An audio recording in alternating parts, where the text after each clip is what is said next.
You are listening to Transmissions from the Planet Zog, Milo and Teal, Book 1, Birds of a Feather.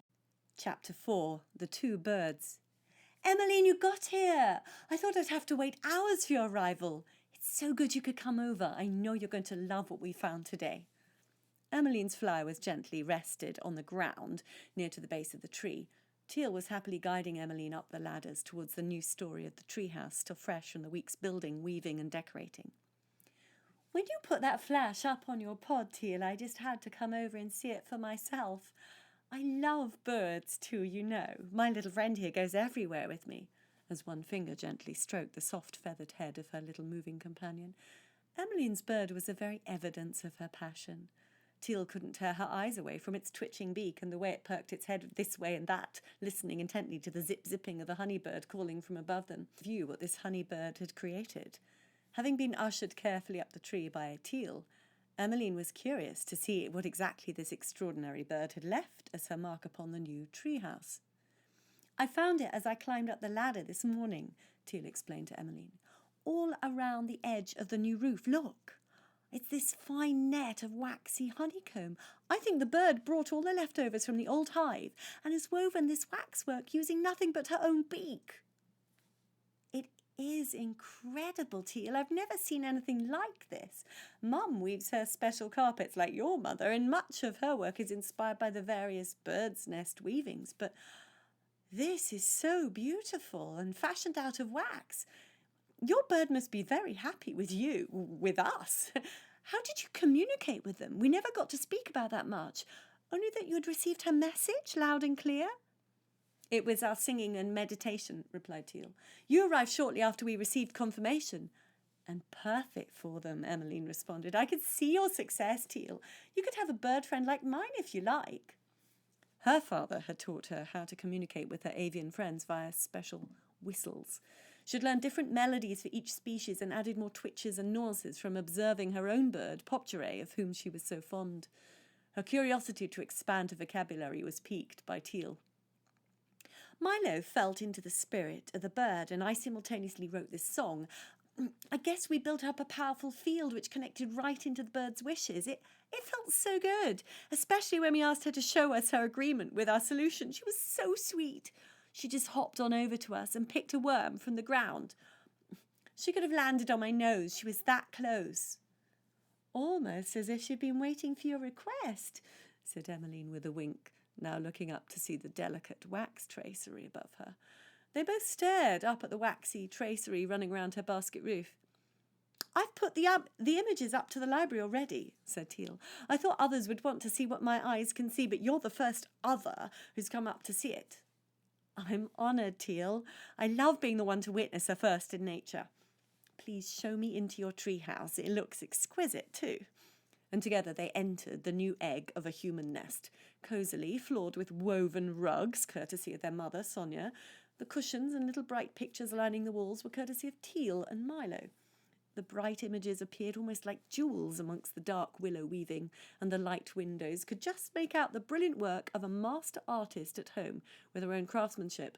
A delicate tracery of golden beeswax, with the sun lighting up its edges like little drops of gold. We built this second story for Milo to parachute off from, said Teal. He's very fond of calculating, so he worked out how many branches of willow we'd need, what size of timber floor, and how to position the windows so that the light would be distributed evenly. I'm going to use it for long-distance observation, which is why we needed it so high up in the tree. I know your own treehouse is lower and wider spread than ours, Emmeline. It's far grander in scale than our little tree pods. House has existed for generations, replied Emmeline.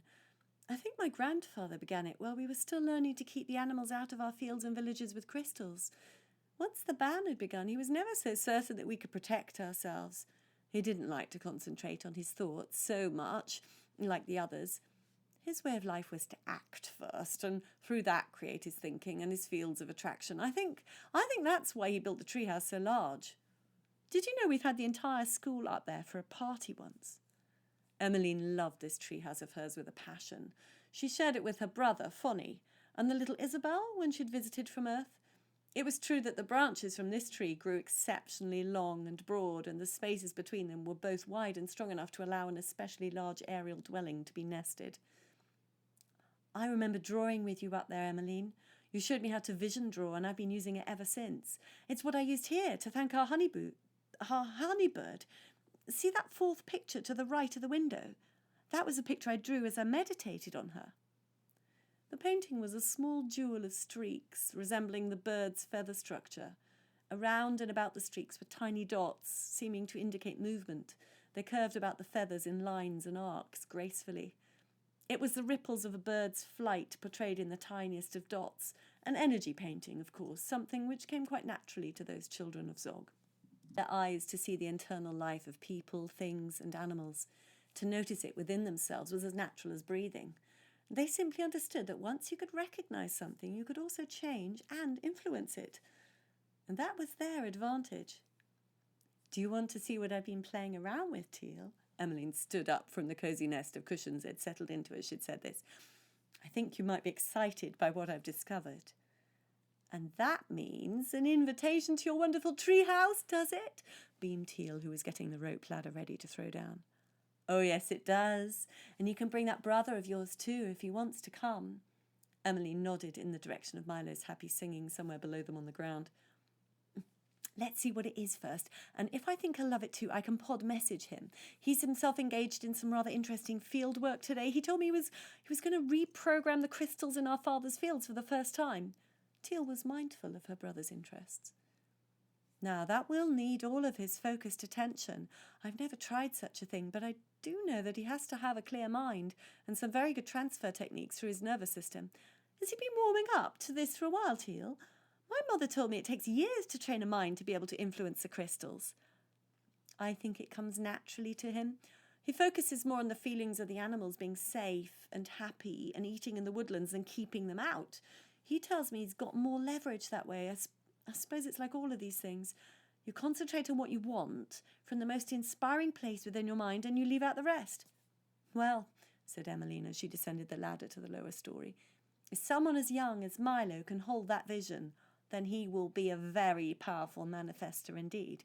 Foni told me yesterday that our predictions for sustainable growth are coming true. We'll be able to shape this planet like nothing before, and all by working with its elements and not against it. Isn't it amazing to think that once people here on this planet just did things without feeling them through? I can hardly believe that. So much of what we now see as the lakes and hills were in fact made by scooping around the earth with great machines and extracting stone and minerals in that rough way. It seems crazy compared to the way we do things now. It must have felt excruciating to Zog. Progress, Teal. Sensitive progress, just like you and your honeybird here. I brought my new flyer if you want to use it. We can be over at my treehouse within minutes, unless you prefer to walk. Oh no, if we use your flyer, I can look down to see my new treehouse and watch Milo as he works on his programming. Then Teal remembered Emmeline's sophisticated docking platform. Are we going to dock mid-air at the side of your treehouse? We certainly will. I've even added a small side-loading platform so we can slip off while the flyer rests and solar charges. Emmeline had received her own flyer that day of the bird baby bombers. She had slipped off quickly on her secret mission to collect her own new shiny flyer, and in the 30 days since, she'd used it exactly 31 times. The high worlds of the jungle and all its various foreign bird population were now open to her. With or without a human friend seated beside her, she'd taken herself off on numerous observational trips, hovering silently beside the highest trees to get glimpses into the world of her avian friends, and she loved it. There we go. Landed, tethered and secured, and out we hop. Welcome to my little palace. And Teal, may I introduce you properly? Popture, my own bird friend. A couple of loud squawks and fluttered feathers later, Popture was once again sitting on his self-appointed rightful place of Emmeline's left shoulder. He'd left her early and flown home when Emmeline had entered Teal's new treehouse. Teal was standing on a wide platform surrounding the most beautiful treehouse she knew. If any of you have ever been to Moscow and looked across Red Square to the onion-domed towers of St. Basil's Cathedral, you'll get some idea of what this building looked like. The treehouse was in fact an onion shape, with windows cut out at 2 levels, having skylights and views. The diameter was a comfortable 8 metres, and inside, if sleeping in hammocks, a very happy 12 people could pass a night in deepest slumber. The outside walls were clad with coloured shingles, much resembling the feathered plumage of Emmeline's bright bird. The windows had glass set in their curved frames, and each glass had a coloured pane, a strip of bright red or green or blue or yellow, pink or purple, where the sun could pass through as it circled the building, spilling out colour onto the inside floor. "I forgot about this," exclaimed Teal as she entered the house and saw an arc of pink light dancing about the floor. Next to it was a faint semicircle of red as the sun had begun to hit the surface of the red-striped glass window to the west.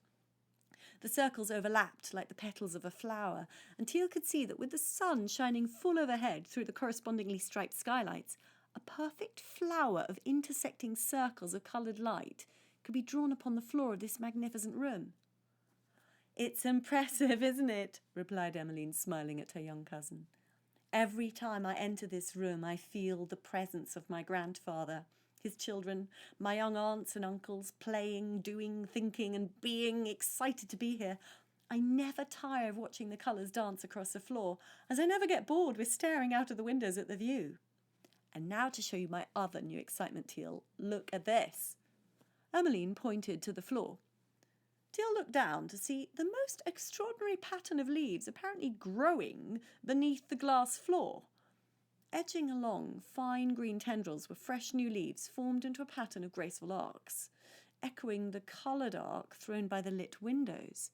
Intersecting like the light, these plants were forming symmetrically around the base of the onion-domed house. It was the beginnings of a mandala, equally intersecting the circular space. The leaves were tracing out an octagon, an 8-sided geometrical shape, and doing it beautifully. "How did you get them to grow like that?" was the first question which slipped out of Teal's mouth. "I've been trying to get my peach trees to grow into hearts, and all I ever get is lopsided branches. Your ivy, or whatever it is down there, is perfectly symmetrical. Just think what you could do if you spoke to trees the way you do with this ivy. We could grow houses without having to train them." Teal thought of her own home, with her parents living in it. Formed of 32 trees, carefully encouraged to grow into a house, interlaced branches formed the roof, elongated trunks formed the walls, and window frames and doors had been inserted as the trees grew, hold them firmly in their trunk embrace. These houses of Zog were grown over the generations. Teal had been living in the same house all of her life as had her father, grandmother, and great-grandmother before that. Houses were not a thing to be taken lightly on Zog, if only because they required time to mature to the state where you could live in them with fully functioning walls, ceilings, and roofs. If Teal was to have her own house as an adult for the future, she and her family would have to begin planting it now and working with the trees to help them grow into the grove which would form the architecture of the building. The give and take of knowledge was a happily shared activity on Zog, and Emmeline was keen to satisfy Teal's enthusiastic question. "I sang to them every day. I sang the mandala pattern which I drew. I sat in the centre of the room, and every time I saw another arc of colour, I sang my song to the ivy. See, this is my drawing." And Emmeline picked up a long scroll of paper large enough to fill the centre of the space, upon which she had drawn an exact replica of the leafy pattern now evident on the floor. "As I sang, I'd draw the pattern a little bit more each time until I had it finished. The plants did the rest." "You set the tone." And Teal wondered how she and Milo might be able to make some plant growth experiments of their own. Do you think I could change the way something has grown already? My peach trees, for example, they're lopsided because of what I did, and I'd like to give them a chance to regain their balance." "If you hold the vision for at least the length of a song, you can lay down a vibrational framework for them to grow by. The more you enforce it in their presence, the more you'll imprint your vibration upon the area. Anything growing in the vicinity will follow your lead as long as you maintain a clear frequency. We can make one up together if you like." "I'd like that very much, Emmeline," replied Teal. This was school for her. She was playing, following her bliss, learning. "This floor is one of the most beautiful things I've ever seen. First we get the beeswax trimmings on my house roof, built by a brilliant bird, and now your amazing floor. Nature growing to our own wishes." "What else has it ever really done?" replied Emmeline, thankfully oblivious to the now-forgotten history of centuries before her, when humans on Zog had not understood this quite so well. If I get out another scroll, we can draw and sing your heart-shaped peach trees together. And unfurling a large sheet from a roll stored in a rack against the wall, Teal was reminded of the beauty of many of her friend's sketches. The rocks and gemstones she excelled in portraying would look to us like the most beautiful forms of abstract modern art, coloured to perfection. Like all things on Zog, these images were simply collected from nature. A small stone could be polished, and its exquisite patterning of colour and marbling could be reproduced as large as you had space for, and adorn the walls, ceiling, or floors of any Zoggian abode.